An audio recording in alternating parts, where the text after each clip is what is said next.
Assalamualaikum warahmatullahi wabarakatuh.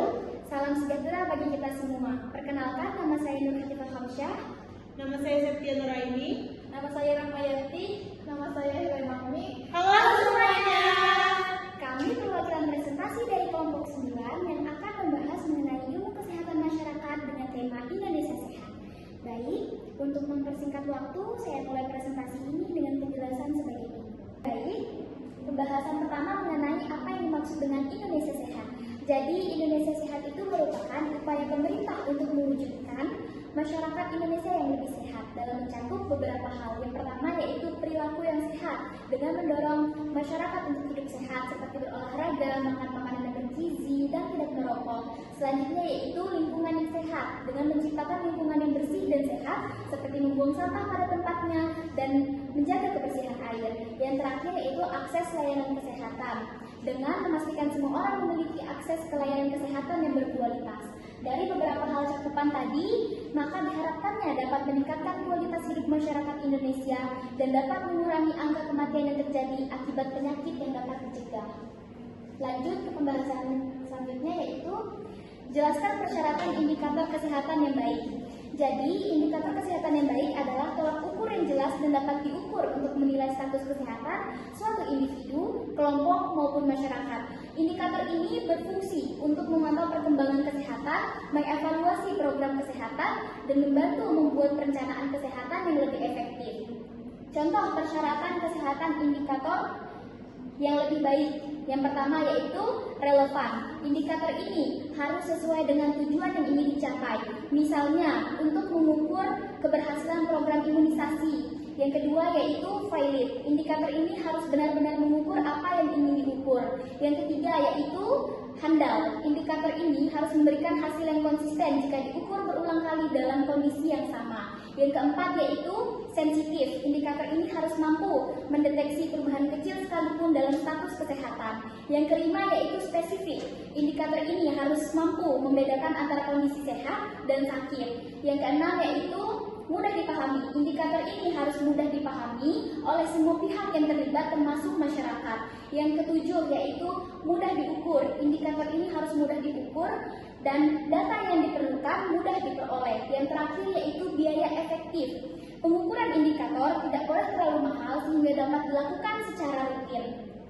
Dengan adanya beberapa penjelasan tentang indikator tadi, maka dapat disimpulkan bahwa indikator kesehatan yang baik adalah kunci utama untuk membangun sistem kesehatan yang kuat dan berkelanjutan. Dan dengan memilih indikator yang tepat, maka kita dapat lebih efektif dalam meningkatkan kesehatan masyarakat.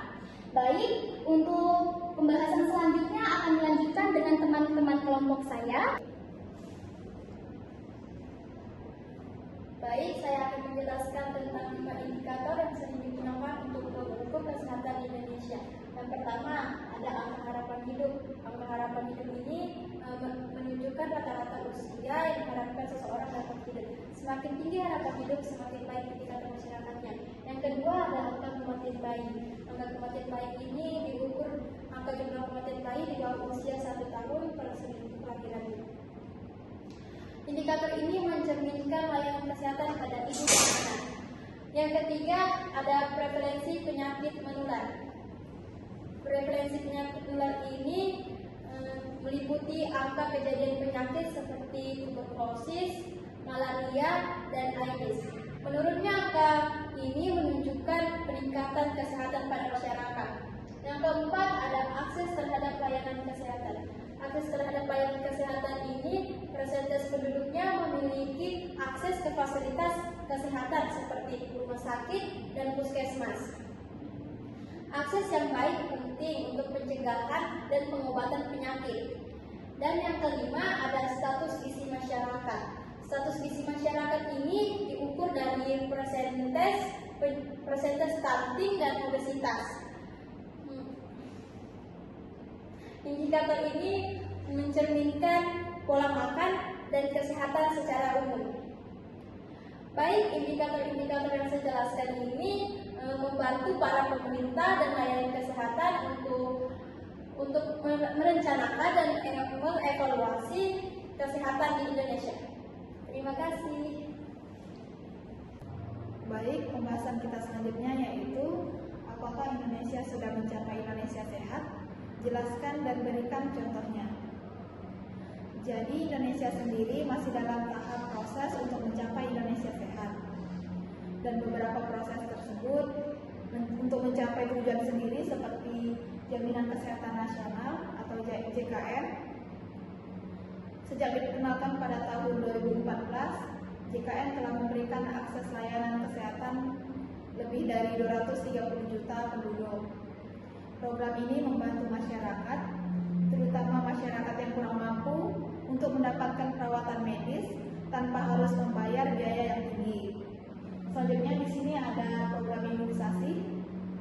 Program imunisasi nasional mencakup vaksinasi seperti penyakit campak dan polio. Telah berhasil meningkatkan cakupan vaksinasi tersebut. Selanjutnya di sini ada kampanye hidup sehat. Gerakan masyarakat hidup sehat atau GEMAS diluncurkan untuk mendorong masyarakat berolahraga, mengonsumsi makanan sehat, dan melakukan pemeriksaan kesehatan secara rutin.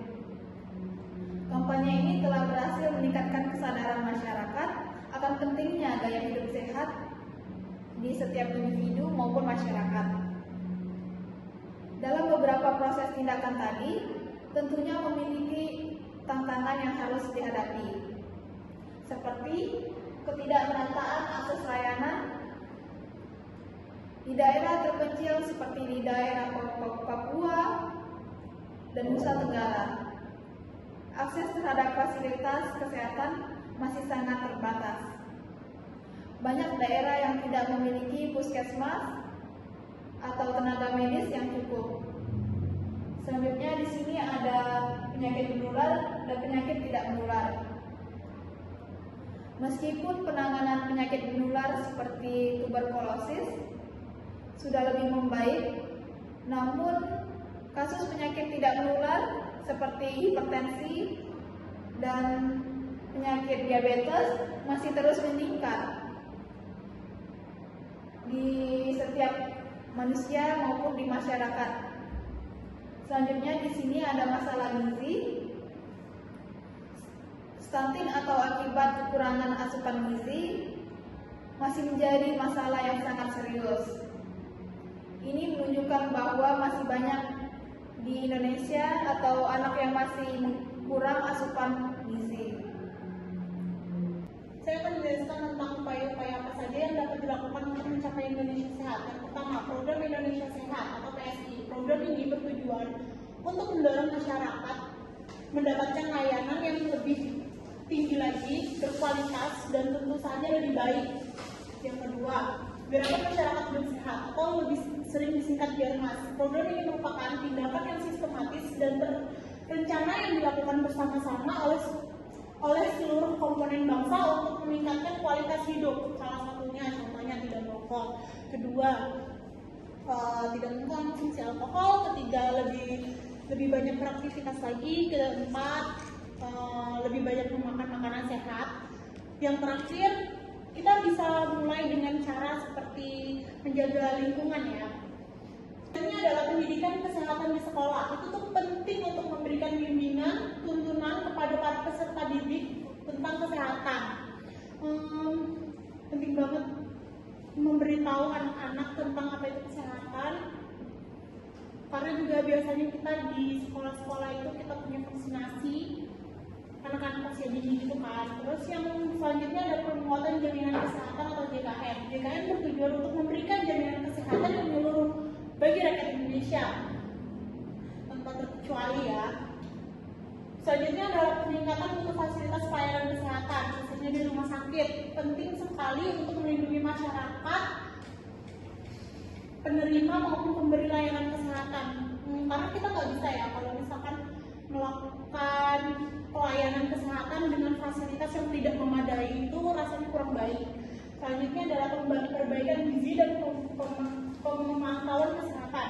Program gizi ini biasanya menyasar pada ibu hamil, balita, juga anak-anak balita atau bayi-bayi buat mencegah stunting dan masalah gizi yang lainnya. Biasanya juga beberapa anak-anak di Indonesia juga mengalami kekurangan gizi ya, khususnya di Papua. Kesimpulan yang dapat saya ambil dari seluruh presentasi yang telah kita kembangkan adalah kesehatan Indonesia merupakan fondasi bagi kemajuan dan kesejahteraan bangsa. Indonesia sehat diharapkan dapat tercapai sehingga hidup masyarakat dapat lebih sehat ke depannya dan lebih produktif lagi. Semoga kesehatan di negara kita ini lebih baik lagi ya guys. Oke, cukup sekian dan terima kasih. Saya Septina Raini undur diri. Terima kasih. Selanjutnya adalah sesi tanya jawab. Pertanyaan pertama akan diajukan oleh Helena. Baik, terima kasih. Apa pandangan kalian terhadap pentingnya Indonesia sehat saat ini?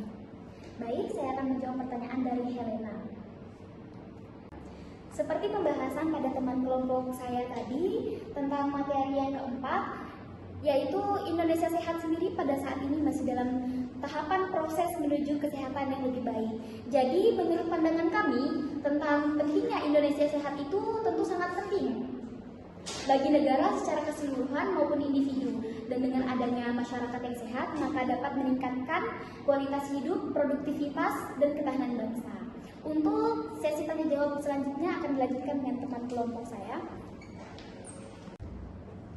Baik, selanjutnya di sini saya akan menanyakan kepada rekan saya tentang salah satu indikator keberhasilan Indonesia sehat kan adalah menurunnya angka kematian ibu dan anak.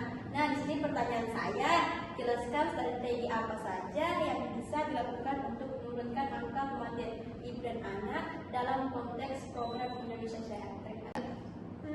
Menurut saya, upaya-upaya yang dapat dilakukan untuk mengurangi hal tersebut adalah meningkatkan kualitas pelayanan kesehatan kepada ibu dan bayi, meningkatkan pertolongan pertama yang dilakukan oleh tenaga medis terlatih, juga memberikan asuhan secara berkala seperti dengan melakukan pemeriksaan kehamilan 4 kali selama 6 bulan, juga melakukan kunjungan nifas 4 kali, dan mungkin bisa juga melakukan pemeriksaan KB secara berkala.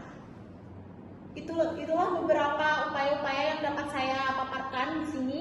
Cukup sekian, terima kasih. Baik, demikian presentasi kami pada hari ini. Kurang lebihnya mohon dimaafkan karena kami masih dalam tahap pembelajaran. Sekian dan terima kasih. Assalamualaikum warahmatullahi wabarakatuh.